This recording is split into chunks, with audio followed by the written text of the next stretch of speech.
અને સોનું, મને બીજી ચિંતા એ પણ થાય છે કે આમ કોમલે લગ્ન કરી લીધા એ બહાર કોઈને ખબર પડશે તો શું થશે? આપણી અને કોમલની બહુ બદનામી થશે. હા મમ્મીજી, વાત તો સાચી છે. અને મને એવું લાગે છે કે કોમલ પર જરૂર કોઈ વાતનું દબાણ છે, જેના કારણે એ આપણી સાથે આ રીતે એની મરજી વિરુદ્ધ વર્તી રહી છે. હા મમ્મીજી, કોમલબેનની વાતો અને વર્તનમાં બદલાવ તો આવ્યો છે, પણ એ જ તો પ્રોબ્લેમ છે. આપણને કારણ નથી સમજાઈ રહ્યું. કારણ જ તો ગોતી કાઢવાનું છે. કારણ કે એવી કોઈક વાત તો છે કે જેના કારણે આપણી કોમલ મિહિરના વશમાં આવીને એની બધી જ વાતો માને છે. આપણે જાણશું કેવી રીતે? કારણ કે કોમલબેન આપણને સીધી રીતે તો કહેશે નહીં. માન્યું કે કોમલ આપણને સીધો જવાબ નહીં આપે, પણ આપણે કોઈ બીજા દ્વારા પૂછાવીએ તો? બીજું એટલે કોણ મમ્મીજી? Komal, it's time for video call once again.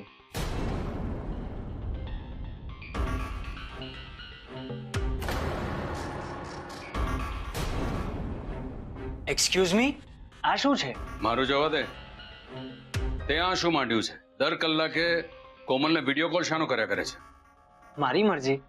મને મન થાય ત્યારે હું કોમલને ફોન કરું. અને એક મિનિટ, મારે મારી વાઈફ સાથે વાત કરવા માટે પરમિશન થોડી લેવાની હોય.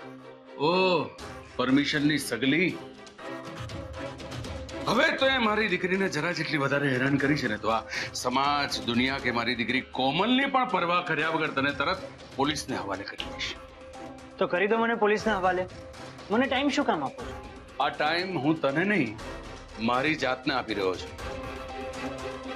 પણ જો તું નહીં જ સમજ અને તું એમ માનતો હોય કે હું છોકરીનો બાપ છું, તું નચવશે તેમ નાચ્યા કરીશ, તો તું ખાંડ ખાય છે છોકરા. મારા માટે મારી દીકરી મારી નબળાઈ કે મારી મજબૂરી ન તો ક્યારે હતી કે ન ક્યારે બનશે. આ તો મને જરા દુનિયાનો ડર છે એટલે તું હજુ સુધી સલામત છે. મને છે ને તમારી ધમકીઓ સાંભળવામાં જરાય રસ નથી. તમારે જે કરવું એ કરો. મને છે ને થોડા પૈસા જોઈએ છે, મારી પાસે નથી. પૈસા શું કામ જોઈએ છે તને? એ હું તમને શું કામ કહું? મારે ક્યાંક બહાર જવું હોય કે કઈ બીજું પણ કામ. તું અહીંયા મારી સાથે મારા કામ માટે આવ્યો છે એટલે એકલા તારું ક્યાંક જવું એ તો શક્ય જ નથી. રહી વાત તારા ખાવા પીવાની તો કે ને, મને રિક્વેસ્ટ કર, મને કે તને જે જોઈએ એ મંગાવી આપ. ઓહ, એટલે ઇનડાયરેક્ટલી મને તમે તમારી નજર કેદમાં રાખવા માંગો છો, રાઈટ? ઇનડાયરેક્ટલી નહીં, ડાયરેક્ટલી. તું અહીંયા બેઠો બેઠો મારા ઘરે મારી કોમલને નજર કેદ રાખે છે એનું શું? જો તું મારી કોમલને પ્રેમ કરતો હોય તો તારે હું જેમ કહું એમ જ કરવું પડશે બેન. બાકી તારી મનમરજી મુજબ આ રૂમમાંથી બહાર નીકળીશ ને તો એ તારું નીકળવું માત્ર રૂમમાંથી નીકળવું નહીં હોય, મારી કોમલના જીવનમાંથી પણ તારી એ એક્ઝિટ હશે. તમને શું લાગે છે કે હું તમારાથી ડરીને અહીંયા આવ્યો છું? હું તમારી ના, હવે હું મારી કોમલને પ્રેમ કરું છું એટલે આ બધું સહન કરી રહ્યો છું. તો કર્યા કરો સહન. એ તો હું કરીશ જ, પણ શું છે ને, હું ભૂખ સહન નથી કરી શકતો. જમવાનું ઓર્ડર કરો. મને પ્લીઝ શબ્દથી શરૂ થતા વાક્યો જ સંભળાય છે. પ્લીઝ જમવાનું ઓર્ડર કરો. ઓકે. Hello, room service.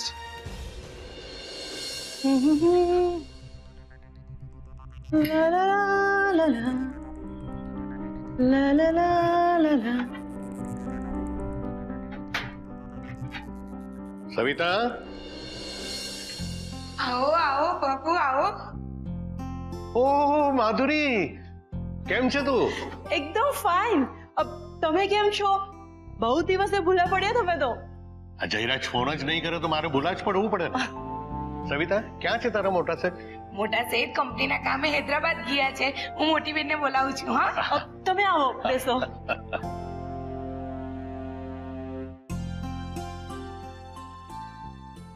આ પરફેક્ટ મોકો છે કોમલના મેરેજની પબ્લિસિટી કરવાનો.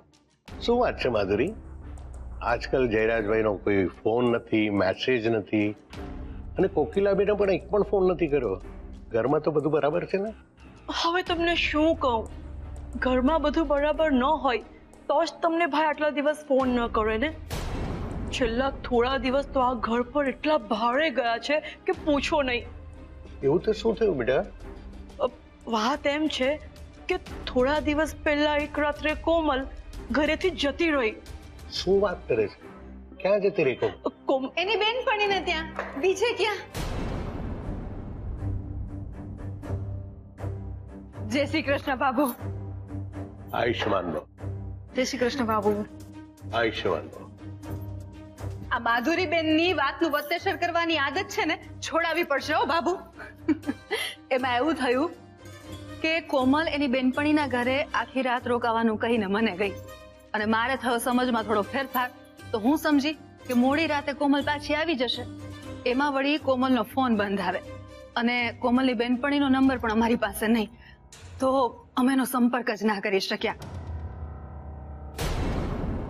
અને તમે તો કોમલના પપ્પાને ઓળખો જ છો, એમણે તો આખું ઘર માથે લીધું.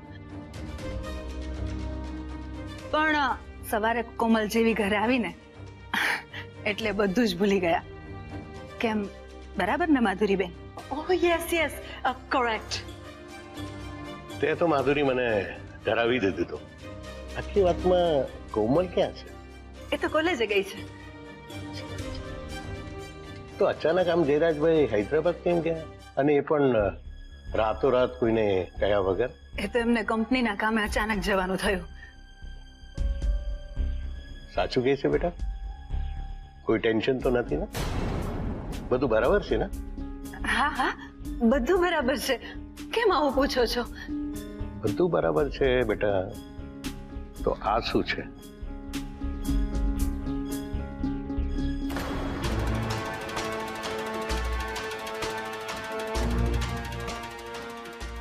આ વાંચો. આમાં ચોખ્ખું લખ્યું છે કે જયરાજ મહેતાની કંપનીને ગયેલી મોટી ખોટ,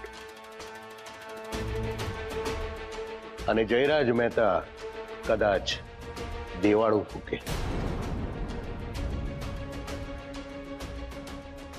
બોલો બેટા, આ બધું તમને ખબર નથી કે મારાથી છુપાવવા માટે તમે મને કયા કરો છો કે બધું બરાબર છે?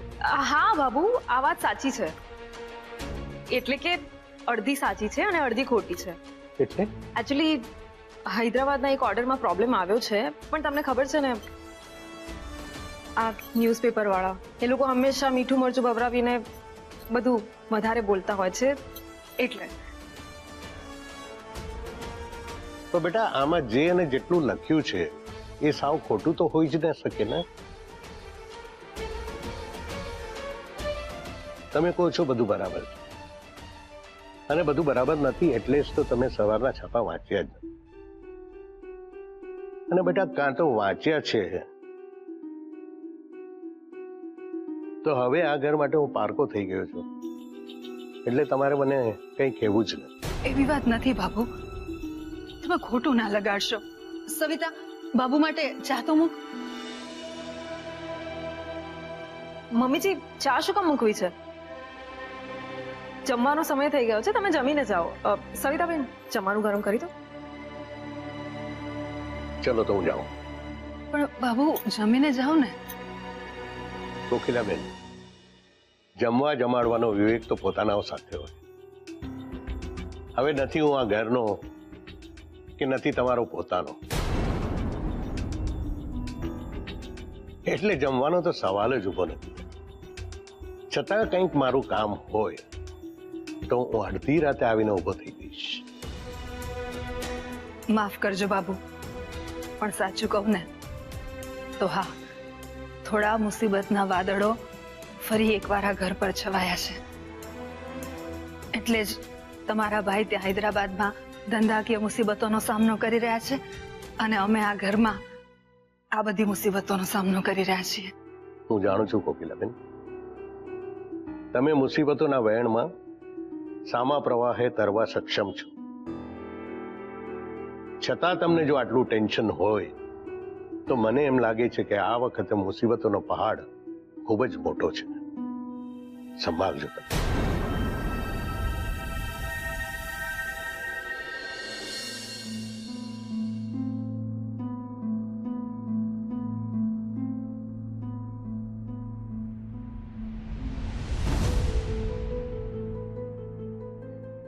થેન્ક ગોડ મીરે કોલ કટ કરી નાખ્યો.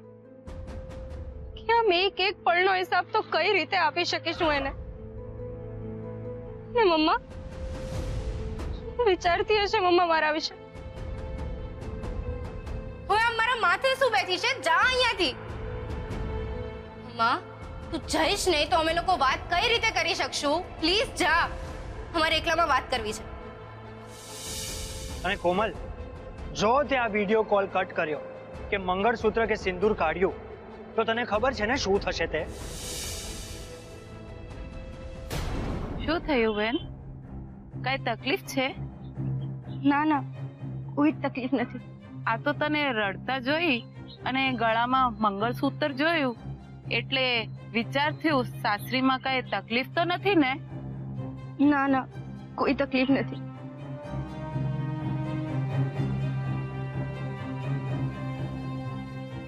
ગોડ, આ લગ્નની વાત હું કેટલા દિવસ સુધી છુપાવીશ? અમ્મા સાચું જ કહેતી હતી. આ મંગળસૂત્ર પહેરેલું હશે એટલે લોકો તો સવાલ પૂછશે જ પૂછશે. એક તરફ મીરની જીત, બીજી બાજુ મમ્મા પપ્પાની ફિલિંગ્સ. હું કરું કઈ સમજાતું જ નથી. હું તમને સમજાવું કે વાત શું છે. માધુરીબેન, રહેવા દો. ભાભી, આપણે આપણું દુઃખ કેટલા લોકોથી અને કેટલી વાર છુપાવીશું? અને કહેવાય છે ને કે આપણા લોકોને દુઃખ વહેંચવાથી આપણું દુઃખ ઘટે છે. અને ભાભુ, એ તો આપણા ફેમિલી મેમ્બર જેવા નહીં, ફેમિલી મેમ્બર જ છે. બોલો માધુરી બેટા, બોલો. ભાભુ, એક રાતે કોમલને શું દુર્બુદ્ધિ સૂજી કે કોમલ ઘર છોડીને ભાગી ગઈ. કોઈને કઈ કયા વગર જતી રહી? કોઈને કયા વગર ગઈ હોય તો જ ભાગી ગઈ કહેવાય ને. અને એ પણ કોઈ મિહિર નામના છોકરા સાથે કે જેને આપણે ઓળખતા પણ નથી કે નથી જાણતા. આ બધું હું શું સાંભળું છું કોકિલાબેન? તમે ભાભીને પૂછવાનું તો રહેવા જ દો. ભાભી તો કોમલની ચિંતામાં અધમુઆ થઈ ગયા હતા. એમને તો કોઈ હોશ જ નહોતા. અને ભાઈ, તમે ભાઈનો નેચર તો તમને ખબર જ છે ને. મમ્મીજી, બાબુ જરા એક મિનિટ. આવો. શું વાત છે સોના? મમ્મીજી, આ કોમલબેનના અચાનક લગ્ન થઈ જવા એમનું સતત ટેન્શનમાં રહેવું અને લગ્ન થયા છે તો લગ્નની ખુશીની ચમક પણ નથી. અને એ જ સમય દરમિયાન પપ્પાજીનું ધંધામાં આટલું મોટું નુકસાન થયું. ખબર નહીં કેમ પણ મને સતત લાગ્યા કરે છે કે આ યોગાનું યોગ નથી. આ બંને વસ્તુઓ ચોક્કસ એકબીજા સાથે સંકળાયેલી છે.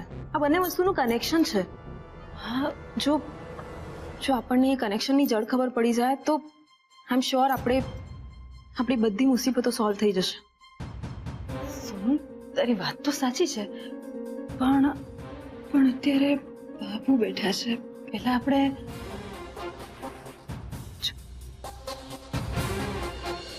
આવું જ થયું.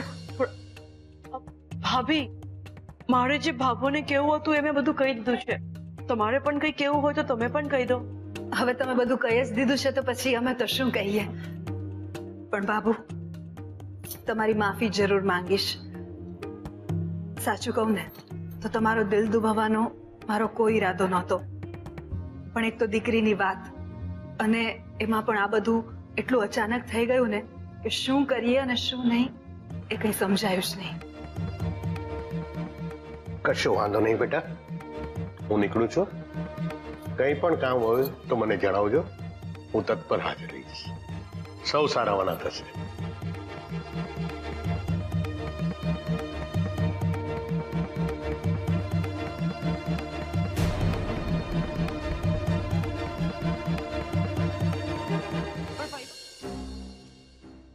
ભાભી મારી સામે આંખો કાઢીને મને ડરાવતા હતા, પણ આ જ આંખો જો હમણાં કોમલ સામે કાઢી હોત ને તો એ આવું પગલું જ નહીં ભરત. પણ તમે કેમ આમ પગલું ભર્યું? અને પરિવારની ચિંતા છે એમ બોલી બોલીને આખરે તમે ભાભુની સામે પરિવારની ચિંતા સળગાવી દીધી. શું મળ્યું તમને આ ફજેતો કરીને? તો શું કામ મારી પાછળ પડી ગઈ છે આયશા? હું કઈ પણ કરું તને મારો જ વાંક દેખાય છે. તને મારું આ ઘરમાં રહેવાનું ન ગમતું હોય ને તો હું અત્યારે જ આ ઘર છોડીને ચાલી જાઉં છું. પણ ડગલે ને પગલે આમ મારું અપમાન કરીને મને ઉતારી ન પાડ. મને પણ ફિલિંગ છે, મને પણ તકલીફ થાય છે. ભાભી મને માફ કરજો, પણ તમારી સોનું મારી મજબૂરીનો ફાયદો ઉઠાવી રહી છે. તમે જેનું ઉપરાણું લઈને મને કેવા આવ્યા હતા ને કે મારે એનું અપમાન ન કરવું જોઈએ, તો હવે તમે એને કેમ નથી કહેતા કે હું પણ એની ફઈ સાસુ છું, એટલે મારું પણ અપમાન ન કરે? અને ભાભી તમારી જીભ નહોતી ઉપડતી એટલે મેં ભાભુને બધી વાત કરી, અને એવું પણ નથી ને કે એકલામાં કરી હતી, તમારી સામે કરી હતી અને સાચી વાત કરી હતી. તો તમારી સોનુને કેમ આટલી કીડીઓ ચટકે છે? પણ ફઈબા, કહેવાની એક રીત હોય. તમે જે રીતે બસ સોનું, કોઈનું અપમાન કરવાની પણ એક હદ હોય.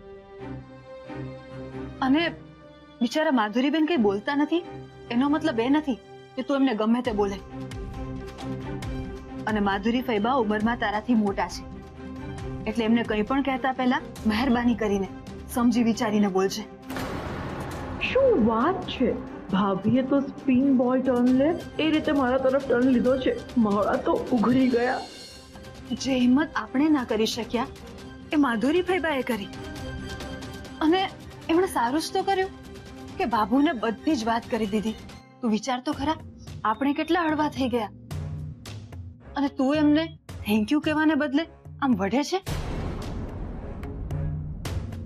OMG, thank you so much ભાભી.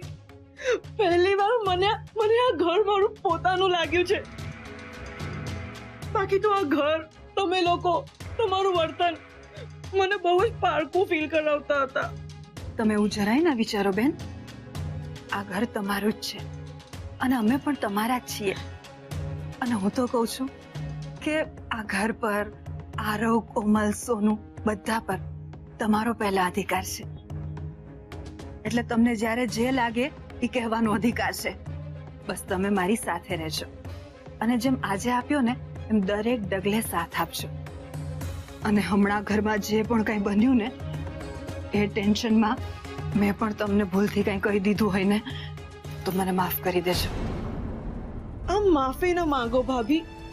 ભાઈની એબ્સન્સમાં હું ઓલવેઝ તમારી સાથે જ છું.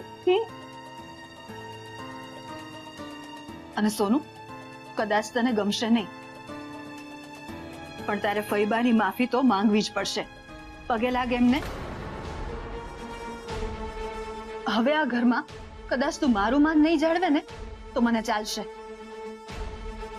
પણ માધુરી ફઈબાનું માન તો જાળવવું જ પડશે.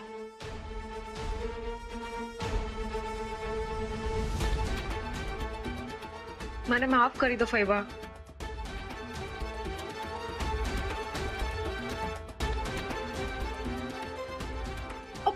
પગે ના લાગ.